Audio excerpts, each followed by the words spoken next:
Hello मेरे प्यारे भाइयों।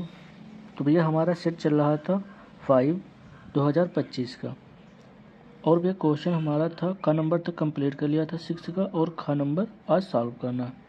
और ये भैया पार्ट 4 रहने वाला है। तो जिन भाइयों ने पार्ट 1 से 3 तक नहीं देखा उससे अवश्य जाकर देखें, फिर इसके बाद पार्ट 4 देखें। तो समझते भैया क्वेश्चन क्या है हमारा। इसमें लिखा गया है कि विरोध दिए गए हैं, ठीक है, इतना इतना इतना के अंतर्गत जेड का मान दिया गया है। आलेखीय विधि द्वारा अधिकतम मान हमें ज्ञात करना है, ठीक है। तो जब अधिकतम कहे या न्यूनतम कहे, ठीक है, आपको लिखना कैसे, ये चीज़ आपको पहले पता होनी चाहिए कि भैया अधिकतर भैया क्वेश्चन भी देखा है भैया कि वो ऐसे ही लिखा देते हैं और समझ में बच्चों के नहीं आता है। तो आपको यहाँ में विधिवत किस प्रकार से लिखते हैं ये भैया बताऊँगा, ठीक है। तो आइए समझते हैं कि क्वेश्चन हमारा ये इस प्रकार से लिखा गया है, ठीक है। अब हमको क्या करना है कि ये जेड का मान है, ठीक है, और ये जितनी असमिकाएँ इनको बोलते हैं, ठीक है। तो ये असमिका ए है, इसका नाम दे देंगे, ये असमिका बी है, ठीक है। और ये हमारे एक्स वाई मूल बिंदु से 0,0 है, ठीक है। तो जो असमिकाएँ हैं इनको भैया पहले लिखेंगे हम स्टेप वाइज, भैया देख लो तो ज़्यादा अच्छा रहेगा। स्टेप 1 में हम क्या लिखेंगे, दी गई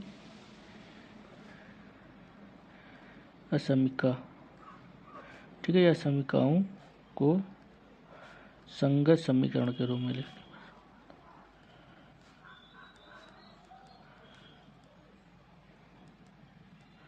लिखने पर, ठीक है। तो ये काम पहले हम करेंगे। अब जहाँ जहाँ भी ये हमें असमिकाओं में ग्रेटर देन लेस देन लिखा है सबको क्या लगा देना, इक्वल लगा देना, और कुछ नहीं करना है आपको। x plus y equal to 1 और माइनस का x प्लस का y बराबर 0, ठीक है, और x बराबर 0 और y बराबर 0, इसको मानेंगे 1, इसको मानेंगे 2, ठीक है। अब यहाँ पर देखो माइनस का x प्लस वाई लिखा, तो अगर हम इसको पक्षांतर करेंगे तो क्या हो जाएगा, x को तो y बराबर x, ठीक है, जो कि रेखा का समीकरण है। भैया आप लोगों ने पढ़ा होगा y बराबर mx प्लस का c, ठीक है, हाई स्कूल में रेखा का समीकरण। इसी बेस पर भैया क्वेश्चन लगाए होंगे बहुत सारे, ठीक है, अगर मैथ पढ़ी होगी तो। अब इसके बाद क्या होता है भैया, हमारा समीकरण 1 है और ये समीकरण 2 तो जानो मतलब मूल बिंदु से होकर जाएगी 0,0 से, ठीक है। अब इसको हमें किस प्रकार से लिखना है, तो आप लोगों ने पढ़ा होगा x by a plus y by b बराबर 1, ठीक है। तो x अक्ष से कटा अंतःखंड और y अक्ष से कटा अंतःखंड के भैया यह क्या है, समीकरण है। तो हमको इस प्रकार से भैया बना लेना है इस समीकरण को, ठीक है। तो आते हम लिखते हैं भैया क्या है, समीकरण फर्स्ट से। तो फर्स्ट को हम लिखेंगे x plus y equal to 1। अब यहाँ पर देखो भैया 1 यहाँ पर है और यहाँ पर भी अपान में 1 लिख देंगे, कोई दिक्कत नहीं होगा, ठीक है, क्योंकि 1 से हम किसी को भाग करते हैं तो हमें वही प्रोडक्ट मिलता है जो उसके साथ में गुणा होता है या भाग होता है, ठीक है। तो एक मतलब किसी मान की वैल्यू में कोई परिवर्तन नहीं कर पाता है। तो हम क्या लिख देंगे, समीकरण फर्स्ट अक्षों को क्रमशः बिंदु, अब बिंदु हम भी कोई ले लेंगे, ए बी हमने पहले मान रखा है तो हम सी ले लेंगे, सी क्या होगा 1,0, ठीक है। एक्स पर 1 चला, वाई पर 0, इसी प्रकार से डी ले लेंगे। तो डी हमारा भी एक्स पर 0 और वाई पर 1, ठीक है, काटेगी या काटती है, ठीक है, आप जो लिखना चाहे लिख सकते हैं। अब इसके बाद हमें क्या करना है, अब समीकरण सेकंड में जो हमारी थी वो क्या थी, मूल बिंदु से होकर जाएगी, तो हम क्या लिख देंगे, समीकरण सेकंड मूल बिंदु 0,0 से होकर जाएगी, ठीक है, ये चीज़ हमें लिखनी है। अब इसके बाद समीकरण फर्स्ट और सेकंड को हम सॉल्व करेंगे। तो जब सॉल्व करेंगे तो हमें प्रतिच्छेदन बिंदु मिलेंगे जो भैया रेखा फर्स्ट और सेकंड को काटेगी। तो समीकरण फर्स्ट व सेकंड को हल करने पर, और इसको डाल लो स्टेप 2, ठीक है, इसको यहाँ तक यह काम करेंगे। अब इसके बाद स्टेप 2 यहाँ पर लिखेंगे। अब हमें क्या करना है, कि समीकरण फर्स्ट लिखना है तो x plus y equal to 1 minus x plus y equal to 0। ठीक है, अब हमें क्या करना है, देखो जोड़ देना है। तो जब जोड़ेंगे तो ये माइनस या प्लस का कट जाएगा और यहाँ पर हो जाएगा 2y और यहाँ पर 1 है। ठीक है, तो y बराबर हमें मिलेगा 1/2, कोई दिक्कत नहीं होगी भैया, y इसके अपान में चला जाएगा। अब y का मान हम किसी भी समीकरण में रख दें, इसमें रख दो, इसमें रख दो, मान हमें क्या मिलेगा, सेम मिलेगा। तो अगर सेकेंड वाले में रखें तो देखो y रख दिया हमने।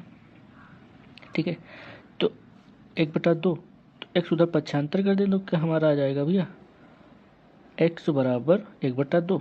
ठीक है, तो x बराबर 1/2 मिल जाएगा। ठीक है, तो एक्स वाई के हमें क्या मिल गए, प्रतिच्छेदन बिंदु मिल गए। तो हम लिख देंगे यहाँ पर कि समीकरण फर्स्ट व सेकंड के प्रतिच्छेदन बिंदु भैया क्या होंगे, अब कोई नाम दे दो इसका, n 1/2 और ये 1/2 होंगे, कोई दिक्कत नहीं होगी यहाँ तक। अब इसके बाद आते हैं कि जो हमारी आशंकाएँ दी गई, ठीक है, इनमें हम भैया मूल बिंदु संतुष्ट कराएंगे। ठीक है, मूल बिंदु संतुष्ट कराएंगे तो हमें पता चलेगा कि जो हमारा भैया फिगर बनेगा वो मूल बिंदु की ओर बनेगा या मूल बिंदु से बाहर की ओर का क्षेत्र होगा, सुसंगत हल क्षेत्र। ठीक है, तो इससे हमें पता चलता है कि हमारा जो क्षेत्र होगा वो किस तरफ होगा, मूल बिंदु की ओर होगा या मूल बिंदु के बाहर की ओर होगा। तो यहाँ पर जब हम बिंदु 0,0 रखेंगे, ठीक है, तो आप ये समझते हैं इसको।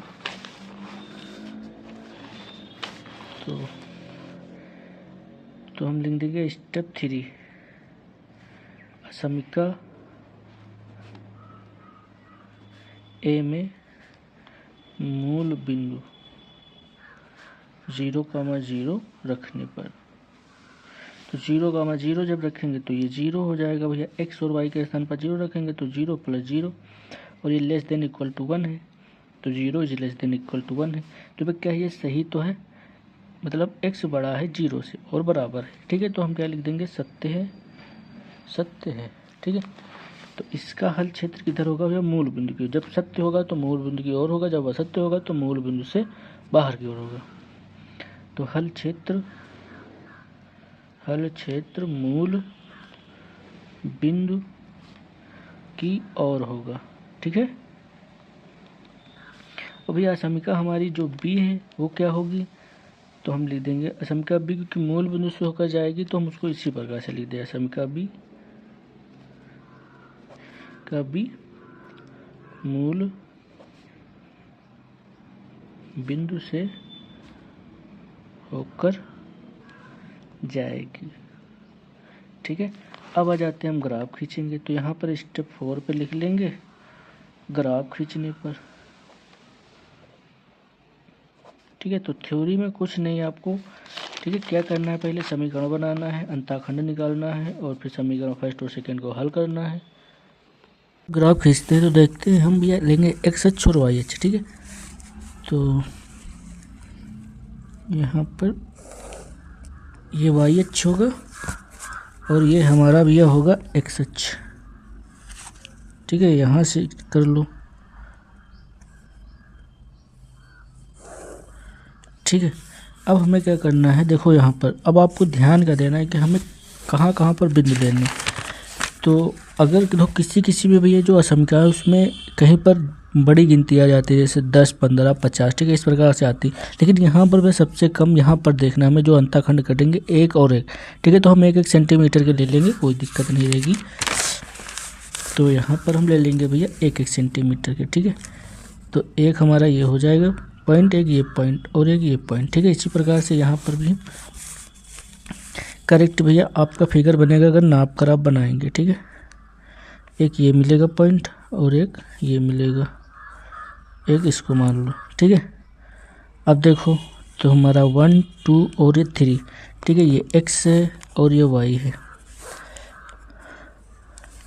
1 ये सेंटीमीटर, 2 सेंटीमीटर और 3 सेंटीमीटर। अब हमें देखना क्या है कि जो रेखा हमारी फर्स्ट है वो कहाँ पर काटेगी। तो रेखा हमारी फर्स्ट क्या है, सी हमारा 1,0, डी है 1,0, मतलब x पर 1 पर काटेगी और y पर 1 पर काटेगी। ठीक है, तो अब ये समझते हैं इसको। तो ये x पर 1 है और y पर 1 है, तो इसको हम इस प्रकार से भी रेखा खींच देंगे। और ये जो हमारी रेखा होगी ये कौन सी होगी, x प्लस का y इक्वल टू 1, यही तो होगी। अब ये बिंदु कौन था, C 0,1,0 और ये कौन सा था, D 0,1, ठीक है। अब इसके बाद हमें क्या कहते हैं, मूल बिंदु की ओर भी जो रेखा जाती है वो कहाँ जाती है, मतलब 0,0 से, ठीक है। 0,0 मूल बिंदु से होकर जाएगी। तो अब हमें कहाँ पर खींचना है ये तो पता होना चाहिए कि मूल बिंदु इधर से जाती है कि इधर से, क्योंकि y बराबर लिखा है x, ठीक है। तो अगर हम भैया यहाँ पर, और प्रतिच्छेदन बिंदु हमारे भी निकले 1/2 और 1/2, ठीक है। x का मान भी कितना है 1/2 और y का मान भी कितना है 1/2, तो मतलब आधे यहाँ पर होना चाहिए और आधा यहाँ पर होना चाहिए। तो अब आधा कुछ हम भैया नाप लेंगे इससे, आधा सेंटीमीटर कहाँ पर आएगा, यहाँ पर आएगा, ठीक है। तो ये इसके शीर्ष से यहाँ पर आएगी, तो यहाँ पर अगर नापना चाहते हो तो वे यहाँ पर भी नाप सकते हो। तो ये हमारा आधा देख लो यहाँ पर आएगा, ठीक है। तो हम यहीं से भैया क्या कर देंगे, एक लाइन ड्रा कर देंगे,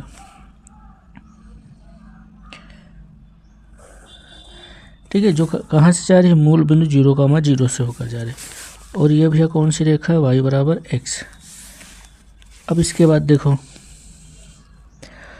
तो जब हमने भैया इतना काम कर लिया, ठीक है, ये हमारा बिंदु होगा n 1/2 और 1/2, ठीक है। अब रेखा जो फर्स्ट थी, जब हमने इसमें मूल बिंदु सब्स्टिट्यूट कराया था तो सत्य था, ठीक है। ये देखो जो क्या था, मूल बिंदु की ओर था, ठीक है। तो इसका हल क्षेत्र किधर होगा, मूल बिंदु की ओर, ठीक है। इसका हल क्षेत्र मूल बिंदु की ओर होगा। अब लेकिन रेखा हमारी फंस रही है y बराबर x, तो इसका हल क्षेत्र इधर होगा कि इधर होगा। तो हम भैया अपनी आशंका से देखेंगे तो y माइनस का x प्लस का y is less than equal to 0 था। तो y, अब x को उधर 75 करेंगे तो y बराबर x, मतलब x का मान कितना है, ज़्यादा है। तो हम क्या भैया लिखेंगे, जब x का मान हमें ज़्यादा दिख रहा है तो मतलब ज़्यादा इधर की ओर, तो x की ओर इसका हल क्षेत्र होगा, ठीक है। तो अब हमारा जो सुसंगत हल क्षेत्र, इसमें देखा जाता है कौन सा कॉमन है, मतलब किसमें दो लाइनें कट रही। तो इसमें भी एक लाइन इस क्षेत्र में कट रही है, इसमें देखो दो लाइन कट रही है, एक ये लाइन कट रही है और एक ये लाइन कट रही है। तो हमारा यही क्या होगा, हल क्षेत्र होगा, ठीक है। तो ये हमारा भैया कौन सा बिंदु हो गया, C, और ये 0,0 O है, ये D है और ये N है, ठीक है। तो अब यहाँ पर देखो कैसे लिखना है, यही क्या होगा, हमारा सुसंगत हल क्षेत्र होगा। तो यहाँ पर लिख देंगे कोणीय बिंदु, कोणीय बिंदु, और यहाँ पर भी लिख देंगे z बराबर x प्लस का 2i का मान, ठीक है। तो यहाँ पर भैया हम अपने बिंदु ले लेंगे जो हमारा मतलब जिससे मतलब घिरा हुआ है हल क्षेत्र से। तो 0,0 से, फिर ये C और ये N। तो हम ले लेंगे पहले मूल बिंदु 0,0 और फिर दूसरा हम ले लेंगे भैया C हमारा क्या, ये 0 बिंदु है, C है हमारा 1,0 और ये N कितना है भैया 1/2 इंटू 1/2, ठीक है। अब हम इसमें भी मान अप्लाई करेंगे तो ये 0 हो जाएगा, ये 0 हो जाएगा x y के स्थान पर, और यहाँ x के स्थान पर 1 रखेंगे और ये 0, तो यहाँ 1 हो जाएगा। अब यहाँ पर देखो, यहाँ पर आधा रखेंगे, ठीक है। तो इसको सॉल्व कर लो, 1/2 प्लस 2 इंटू 1/2 रखेंगे, 2 से 2 कैंसिल हो जाएगा, आधा और एक होता है 3/2, तो ये हो जाएगा 3/2 बराबर 1.2। तो अब हमें भैया अधिकतम मान निकालना है, तो अधिकतम भैया कितना मान है 1/2, तो हम लिख देंगे भैया अतः n 1/2 और 1/2 पर अधिकतम मान 1.5 है, ठीक है। अतः सुसंगत हल क्षेत्र, अतः इसलिए सुसंगत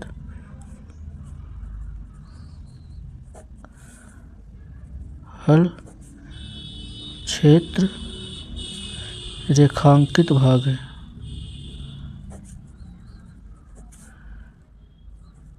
ठीक है। थोड़ा सा ये लिख देंगे तो और अच्छा रहेगा, और ये क्वेश्चन हमारा भैया कंप्लीट होता है। तो इस प्रकार से आपको भैया लिखना है, तो आपको नंबर पूरे मिलेंगे, ठीक है। अब इसके बाद आते हैं नेक्स्ट क्वेश्चन पर। तो ये अगला क्वेश्चन देखते हैं कि उस समांतर चतुर्भुज का क्षेत्रफल ज्ञात कीजिए जिसके विकर्ण ए वेक्टर भी दिया गया है। ठीक है, तो ये मैं सॉल्व भैया आप लोगों को नहीं कराऊंगा क्योंकि आसान क्वेश्चन है, और अगर इसको सॉल्व करना है तो मेरा भैया वीडियो जो है सेट नंबर 6-7 में हमने सॉल्व कराया। ठीक है, तो इसका फार्मूला मैं बता रहा हूँ, आप लोगों को सॉल्व कर लेना। और भी अगर इसको विधिवत आपको सीखना है SM कहाँ है तो आप मेरे चैनल पर अवश्य जाए, वहाँ मैंने इसको NCERT की बुक के सारे क्वेश्चन करा रखे हैं। ठीक है, तो समांतर यह है ग नंबर समांतर चतुर्भुज का क्षेत्रफल। ठीक है, तो इसका फार्मूला होगा 1/2 1/2 और भैया परिमाण A vector A cross vector B. ठीक है, तो ये समांतर चतुर्भुज का भैया फार्मूला होता है। ठीक है, तो इसी बेस पे भैया क्वेश्चन लगेगा। ए बी दिया है, इसका पहले हम निकालेंगे क्रॉस प्रोडक्ट, फिर परिमाण और 1/2 से आगे गुणा कर देंगे। ठीक है, अब इसके बाद आते हैं नेक्स्ट क्वेश्चन पे। तो नेक्स्ट क्वेश्चन भैया हमारा देखो, फिर से भैया वेक्टर से क्वेश्चन दिया गया, यदि दो इकाई सदिश ए कैप और बी कैप, ठीक है, के बीच का कोण थीटा है, तो सिद्ध कीजिए कि साइन θ/2 = 1/2 परिमाण vector a cap minus b cap. ठीक है, तो इकाई सदिश क्या है, देखो दो इकाई सदिश। ठीक है, तो इकाई सदिश का जो भैया मापांक होता है वो होता है 1। ठीक है, तो आइए समझते हैं इसको।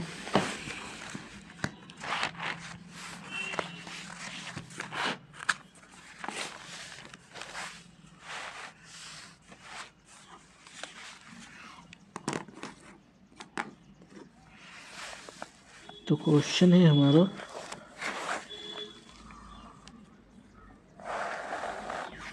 दो इकाई सदिश हैं। ठीक है, तो ए कैप और बी कैप इकाई सदिश।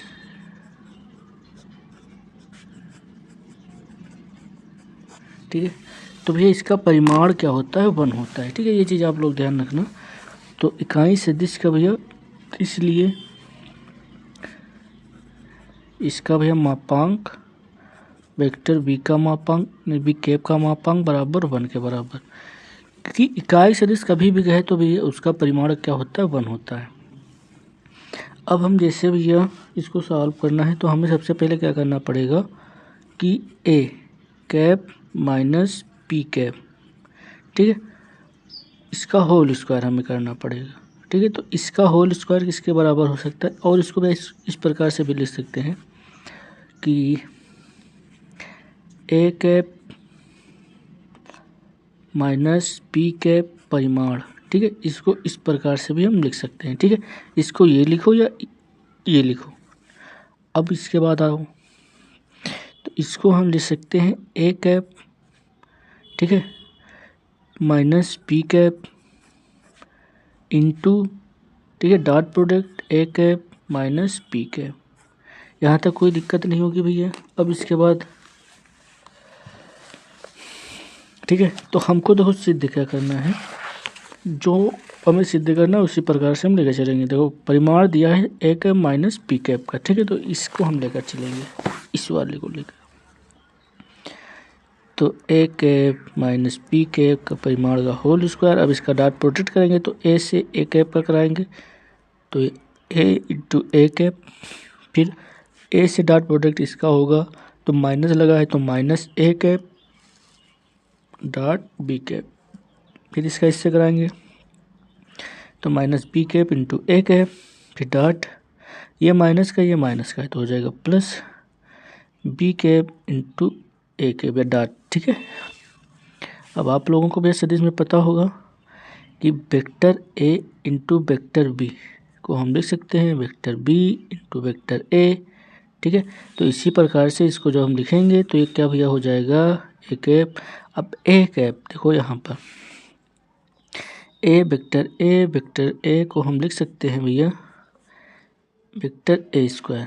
ठीक है, और इसको हम लिख सकते हैं वेक्टर ए का परिमाण का स्क्वायर। ठीक है, तो ये सारी चीज़ भी सेम है, तो इसको हम भैया लिख सकते हैं वेक्टर ए कैप का परिमाण का स्क्वायर, ठीक है, minus A cap into B cap, इसको लिख सकते हैं A cap into B cap, ठीक है। फिर ये क्या हो जाएगा, प्लस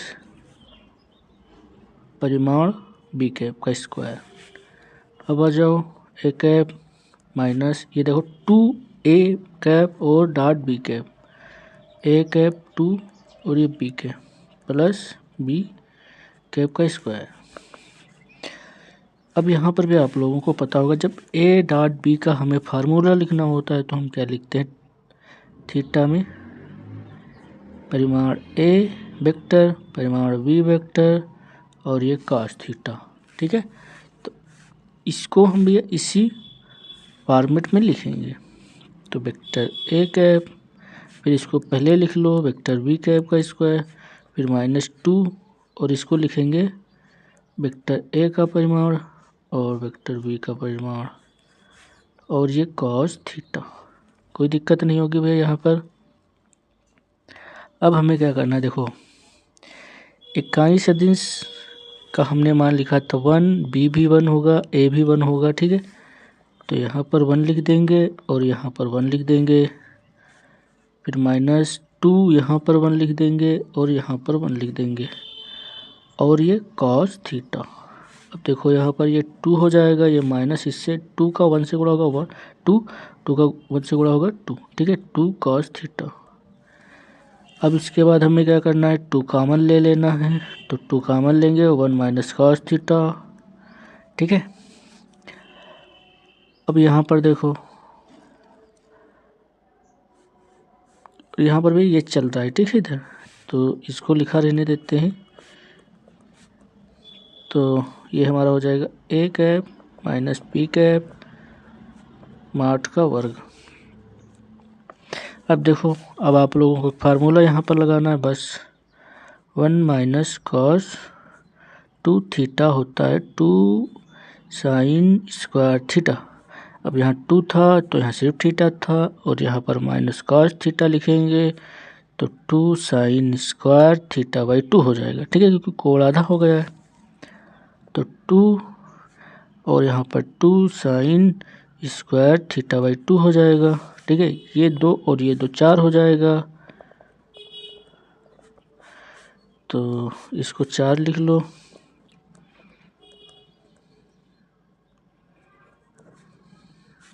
चार साइन स्क्वायर थीटा बाई 2, इसको इसके अपान में लिख लो a cap minus P cap के परिमाण का होल स्क्वायर बटा 4 equal to sine square theta by 2।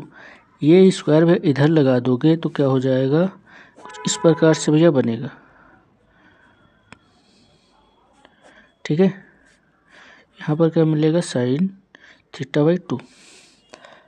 अब देखो यहाँ पर इससे स्क्वायर से रूट हट जाएगा और इसका रूट भैया क्या होता है 2, ठीक है।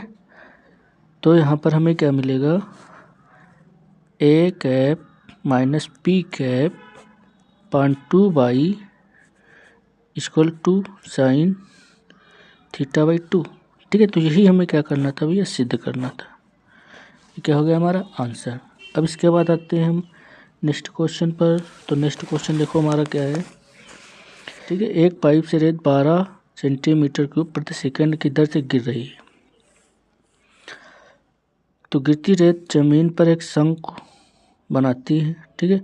जब भैया इस प्रकार से पाइप से गिरेगी तो शंकु बनाएगी जिसकी ऊंचाई और आधार की त्रिज्या का छठा भाग है। ऊंचाई क्या है, त्रिज्या का छठा भाग है, ठीक है। रेत से बने शंकु की ऊंचाई किस दर से बढ़ रही है। अब शंकु की ऊंचाई किस दर से बढ़ रही है हमें ज्ञात करना है, जबकि ऊंचाई 4 सेंटीमीटर है, ठीक है। ऊंचाई क्या है 4 सेंटीमीटर। तो इसको समझते हैं।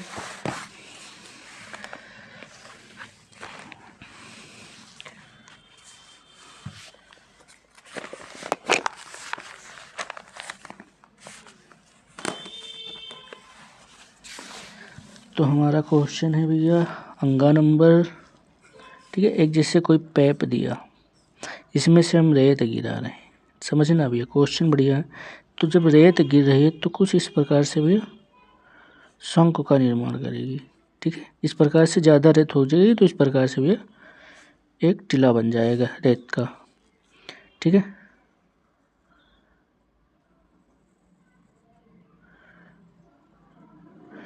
तो कह रहा है भैया इसकी जो ऊंचाई है वो h है और इसकी त्रिज्या है r। ठीक है, तो भैया जो गिर रही है वो किस दर से गिर रही है, तो ये गिर रही है dv/dt equal to 12 centimetre cube प्रति सेकंड की दर से। ठीक है, अब इसके बाद देखो क्या कह रहा है कि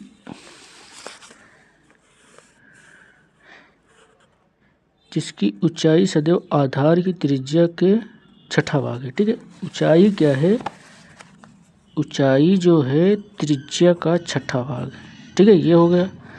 अब क्या कह रहा है, तो इसको अगर हम निकालें तो r बराबर क्या हो जाएगा 6 × h। ठीक है, ये चीज़ हमें मिलेगी। छठा भाग है रेत से बने शंख की ऊंचाई किस दर से बढ़ रही है। ठीक है, हमें ज्ञात क्या करना है, dh/dt। ठीक है, और ऊंचाई हमें दे रखा है h बराबर 4 सेंटीमीटर। ठीक है, तो आइए इसको सॉल्व करते। अब शंकु का आयतन यहाँ पर भी आपको लगाना पड़ेगा। तो शंकु का आयतन क्या होता है 1/3 फिर पाई r स्क्वायर h। ठीक है, पाई r स्क्वायर h। अब यहाँ पर देखो भैया क्या करना है हमें 1/3। ठीक है, आयतन को v से लिखते हैं। r क्या होगा हमारा, r यहाँ से रखेंगे 6h स्क्वायर और h। ठीक है, तो v बराबर पाई 6 इसका वर्ग करेंगे तो 36 h स्क्वायर, ये स्क्वायर और एक h ये क्यूब हो जाएगा, ये मिलेगा 12। तो v बराबर देखो 12 और ये पाई h क्यूब। ठीक है, इतना चीज़ हमें मिलेगा। तो भैया इसको हम t के सापेक्ष कर देंगे अवकलन। ठीक है, तो यहाँ पर लिख देते हैं t के सापेक्ष अवकलन करने पर। ठीक है, तो dv/dt equal to 12 pi constant है, इसको भैया रहने दो कांस्टेंट, कांस्टेंट का होता नहीं है अवकलन। ठीक है, अब यहाँ पर भैया जब इसका करेंगे तो ये 3 आगे आएगा और h स्क्वायर हो जाएगा। अब h का करेंगे तो dh/dt। ठीक है, अब हमें क्या करना है, इसका मान रख देना है। ठीक है, तो जब इसका हम मान रखेंगे तो होगा इसका मान भी कितने के बराबर है 12 सेंटीमीटर प्रति सेकंड स्क्वायर। ठीक है, तो ये 12 हो जाएगा, 12 पाई इंटू 3h स्क्वायर। ठीक है, 12 से 12 कट जाएगा और dh/dt। ठीक है, अब इसको हम भैया इधर लेकर आएंगे तो हमें क्या मिलेगा, देखो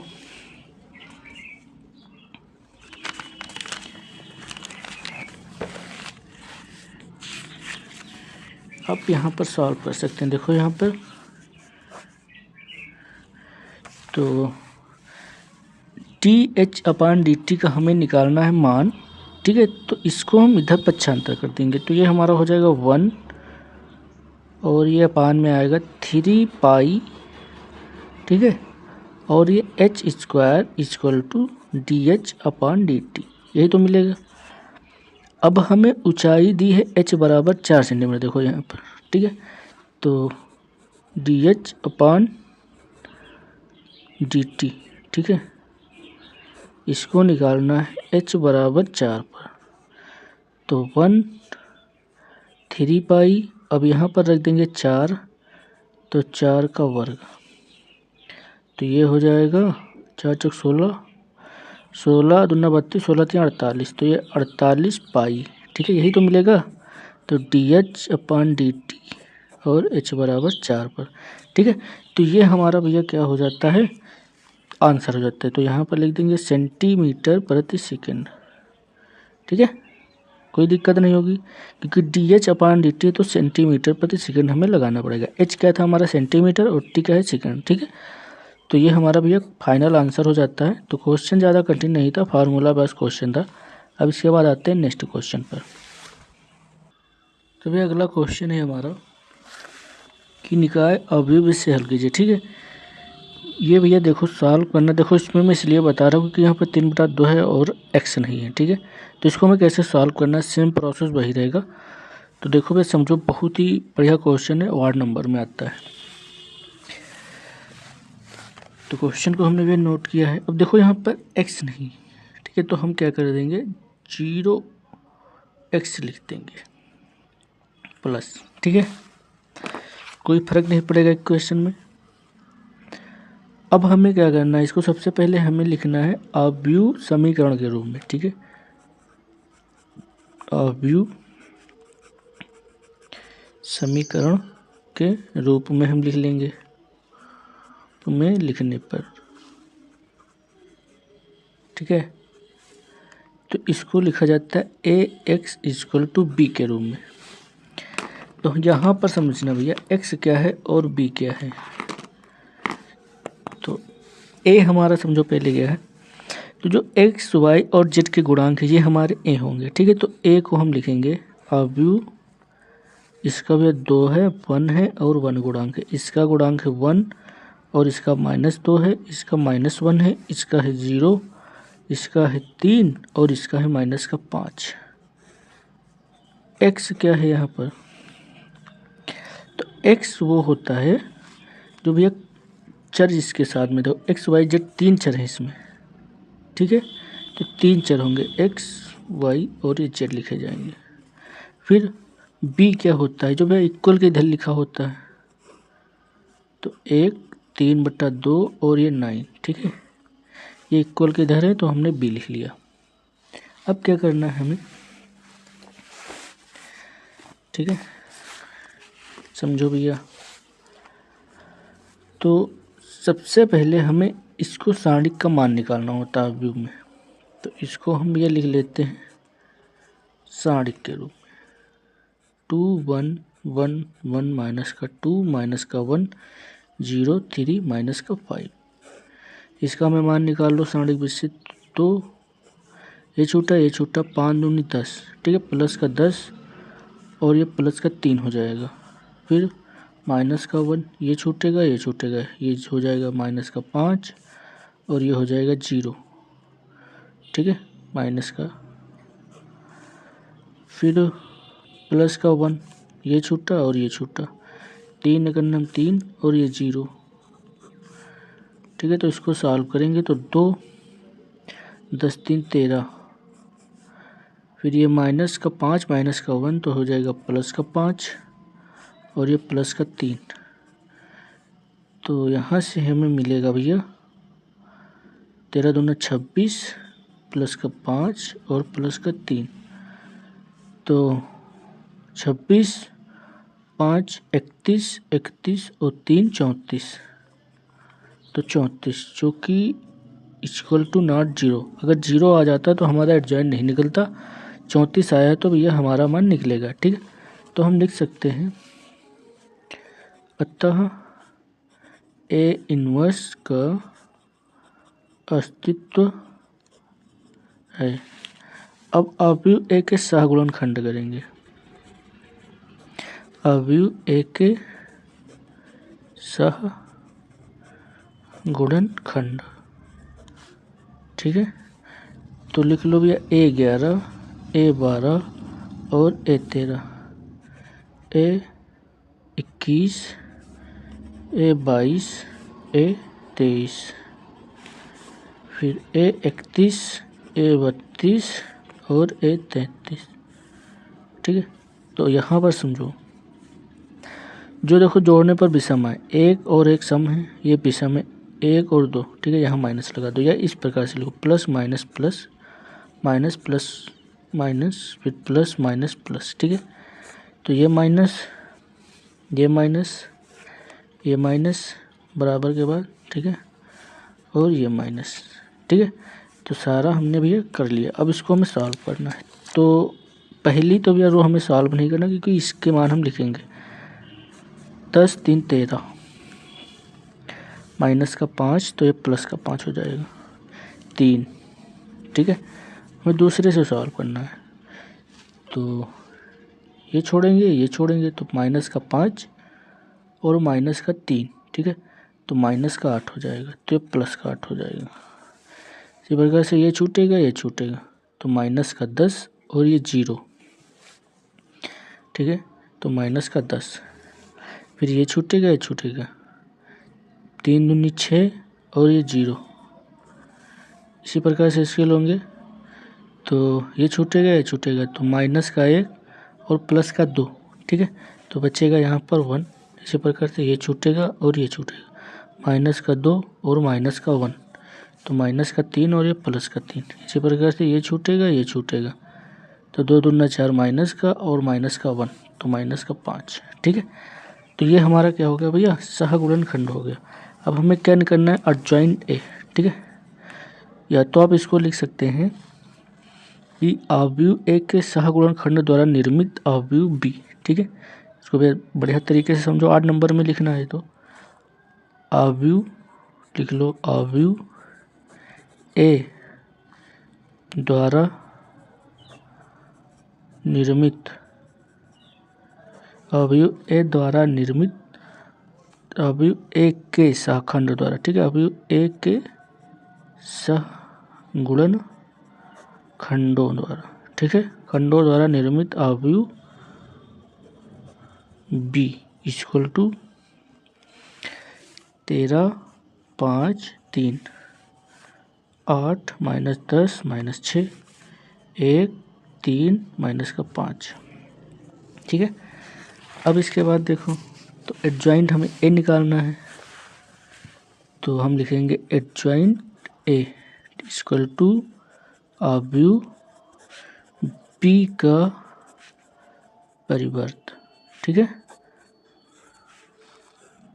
कोई दिक्कत नहीं, परिवर्त का जब यह डैश लगाते हैं। ठीक है, तो बी का परिवर्त लेंगे, तो एडजॉइंट ए इक्वल टू, अब देखो जो रो है उसको कॉलम कर दो, ये रो है इसको कॉलम करना है, तो 13 5 3 8 माइनस 10 माइनस का 6 1 3 माइनस का 5। ठीक है, तो ये होता है हमारा परिवर्तन, मतलब रो का कॉलम कर देना ही परिवर्तन कहलाता है। ये रो थी, इसको हमने कॉलम कर दिया, ये रो थी कॉलम कर दिया, ये रो थी कॉलम कर दिया। अब इसके बाद देखो, तो यहाँ तक हमारा भैया हो गया कंप्लीट। ठीक है, अब हमें भैया करना है कि जो हमें फार्मूला होता है एडजॉइंट, भैया ए का फार्मूला क्या होता है, एडजॉइंट ए। ठीक है, ए इनवर्स। ठीक है, ए इनवर्स का फार्मूला क्या होता है, अब यहाँ पर भैया देखो ए इनवर्स, तो 1 अपान डिटर्मिनेंट ए और ये एडजॉइंट ए। ठीक है, तो ए इनवर्स इक्वल टू, इसका भी मान कितना था 34, एडजॉइंट ए कितना है 13 8 1 5 माइनस 10 3 3 माइनस 6 माइनस का 5। अब जो हमने भी ए एक्स समीकरण ये ली थी 1। ठीक है, इसको 1 मान लो, तो इसको अगर हम एक्स बराबर ए उधर पक्षांतर करेंगे तो क्या बनकर आएगा, एक्स बराबर ए इनवर्स बी ही तो आएगा। ठीक है, तो इसको हम इस प्रकार से लिखेंगे, अब लिखेंगे समीकरण फर्स्ट से, तो लिख देंगे एक्स बराबर ए इनवर्स बी, तो एक्स हमारा क्या है एक्स वाई और जेड, और ए इनवर्स क्या है हमारा ये वाला टर्म, तो 1/34 13 8 1 5 माइनस 10 3 3 माइनस 6 माइनस का 5, बी करता है 1 3/2 और ये 9। ठीक है, अब इसका हम इससे मल्टीप्लाई कराएंगे, एक्स वाई जेड, तो 1/34 13 करना 13, और जब इसको भी गुणा कराएंगे तो 8 × 3/2 2 चौके 8, तो 4 3 12 प्लस का 12, प्लस का 9, ठीक है। इसी प्रकार से इसको 5 का 5, जब इसको कराएंगे तो 5 दूनी 10, ठीक है। तो 5 5 15, तो ये माइनस का 15। इसका कराएंगे तो 9 त्रिक 27 प्लस का 27। इसको यहाँ कराएंगे तो 3 एक 3, और इसको जब कराएंगे 3 दूनी 6, और यहाँ पर 3 त्रिक 9, ठीक है, माइनस का 9। यहाँ पर 5 9 45, ठीक है। तो इसको यहाँ पर सॉल्व कर लो। 34, तो 12 दूना 24, एक 25, 25 और 9, 25 और 9 34, ठीक है। 25 और 9 34, ठीक है। फिर यहाँ से भी हम माइनस लगाए तो यहाँ से भी निकल जाएगा 5, तो बचेगा 10। यहाँ पर हमें मिलेगा 34, 17 माइनस का 51, ठीक है। अब इसके बाद हमें क्या करना है, एक्स वाई और जेड,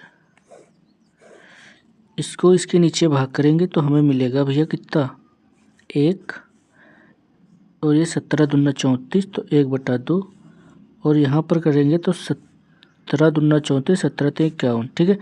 तो ये ऊपर हो जाएगा माइनस का 3 और नीचे हो जाएगा 2, ठीक है। तो ये हमें मिल जाएगा। अब देखो x के इक्वल का है 1, तो यहाँ x बराबर 1, और y के इक्वल का है 1/2, तो 1/2, z के इक्वल का है 3/2, तो माइनस का 3/2, ठीक है। तो यही हमारे क्या हो जाएंगे, x y z के मान। अब इसको अगर तुमको जांच करना है कि मान सही है कि नहीं सही है, तो इसको यहाँ पर रख दो, यहाँ पर रख दो मान। तो हमारा अगर इसके इक्वल आता है तो दोनों मान सही है, तो रख दो भैया। x का मान कितना है 1, ठीक है, और आगे 2 लिखा हुआ है। फिर y का मान कितना है 1/2, और z का मान है माइनस का 3/2, ठीक है, बराबर 1। इस समीकरण में रख दिया। तो देखो यहाँ पर 2 प्लस का 1/3 माइनस का 3/2, 1/2, ठीक है। तो इसको जब सॉल्व करेंगे तो यहाँ पर क्या हो जाएगा भैया, देखो 2 है और ये आधा है, तो 2.5, 5/2 माइनस 3/2, तो ये हो जाएगा बराबर 5 माइनस 3/2, तो यहाँ से मिलेगा 2/2, तो 2 से 2 कैंसिल, वह 1 मिलेगा। तो इसके इक्वल हमें 1 मिल गया। तो ये क्या है, हमारा मान सही है, ठीक है। तो ये उत्तर की जांच भी हो गई। तो आज का सेशन यही समाप्त करते हैं। अगर ये वीडियो अच्छी लगी हो तो लाइक करें और एक प्यारा सा कमेंट करें, और चैनल को जरूर सब्सक्राइब करें। धन्यवाद।